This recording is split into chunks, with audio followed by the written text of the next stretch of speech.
Okay, so picture this. A group of mystics, scientists, and poets in ancient South India who basically looked at organized religion and said, nope, you've got it all wrong. These weren't just quiet thinkers, you know. They were total rebels who shook the very foundations of their society. So in this explainer, we're going to dive into the untold story of the Siddhis, a spiritual tradition so radical it turned everything on its head. Right.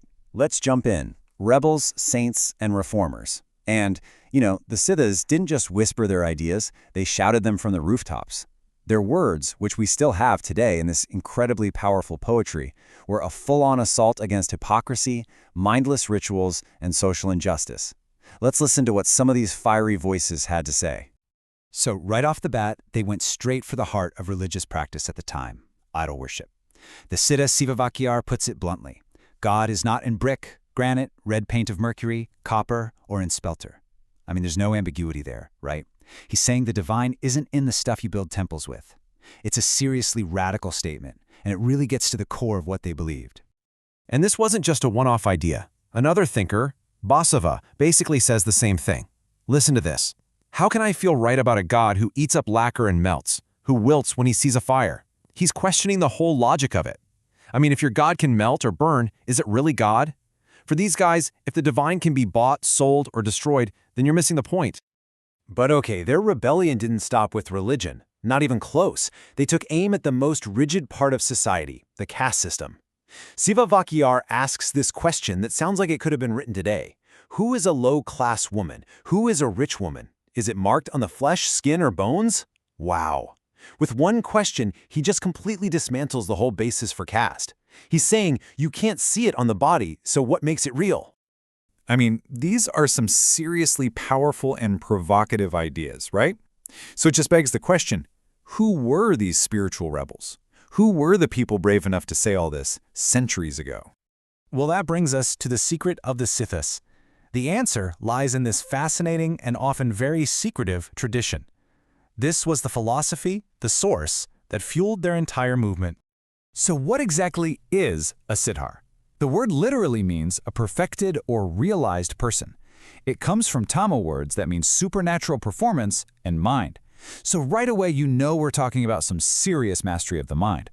And this wasn't something you could just pick up a book and learn. It was secret knowledge, passed down directly from a master to a disciple they deemed spiritually ready. Super exclusive. And get this. Look at who they were. We're talking saints, doctors, alchemists, mystics, social reformers, rationalists, all rolled into one. This is what's so wild. They weren't just spiritual gurus. They were like the Leonardo da Vinci's of their time, true polymaths. They mixed deep mysticism with hands-on science, and at the same time, they were trying to reform the whole of society. Okay, masters of mind and matter. So, how did they manage to be all these things at once? Well, it all came from a worldview that was completely different from the mainstream. Let's dig into the core beliefs that gave them this unique power and perspective. And this table just lays out the clash perfectly. On one side, you've got Orthodox practice, which is all about external rituals, temples, idols, and a strict caste system. But the Siddhas? They flipped the whole thing on its head. For them, the focus was all internal. God wasn't in a temple. God was within you. The path wasn't reading old texts. It was direct experience through things like yoga. And society? They completely rejected the caste system. It was a path for everyone. So, this intense focus on mastering your inner world, well, it was said to lead to some pretty extraordinary abilities. I'm talking about legendary supernatural powers known as the Siddhis. So the big question is, what are the Siddhis? All right, here they are, the 8 great perfections. You've got things like Anima, becoming tiny as an atom, Mahima, becoming infinitely large, all the way to controlling natural forces. Now, the crucial thing to get here is that these weren't seen as like magic tricks for showing off. They were believed to be the natural results of achieving complete self-realization. Think of it as the ultimate proof that you had total mastery over your mind, your body, and even the laws of nature. This was the absolute peak of their practice. A philosophy crosses oceans. Now, you'd think that a secret ancient tradition like this would probably just fade away, right? But the story takes a really surprising turn. This radical philosophy didn't just survive, it traveled thousands of miles and found a brand new home. And that new home was Malaysia. When Tamil communities moved there, they brought the Siddha tradition with them. And look at this timeline. It's an incredible journey. It starts with just one guy, Pitya Tombi, offering Siddha medicine way back in the 1870s. Fast forward to the 1960s, and you've got actual clinics popping up in big cities. And then, after the year 2000, boom, a golden era, thanks to a media explosion, with TV shows making these Siddha figures famous all over again. So, what was really driving this modern-day growth? Well, the chart tells the story. The biggest piece of the pie, 40%, was Siddha medication, the practical stuff. People got hooked because the medicine actually worked. After that, you have religious movements keeping the philosophy alive. And then, at 20%, movies and media. A huge boost from pop culture that took their stories to a massive new audience.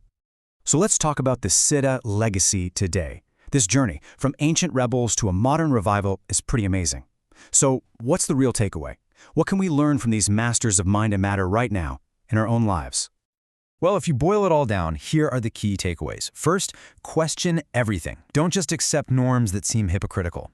Second, the divinity you're looking for, it's within you, not in some external ritual or statue. Third, this idea that work is worship, that all labor is sacred, and finally, it's an enduring legacy. This philosophy proved it could adapt and thrive, spreading all the way from India to Malaysia through medicine, media, and community. And that really leaves us with one final big question to chew on. In an age of just endless external distraction, our phones, social media, the 24-hour news cycle, what can we learn from a path that finds the sacred within? The Siddhas turned away from all the external noise to find truth in their own inner silence. And in our world today, maybe that ancient idea has never been more important.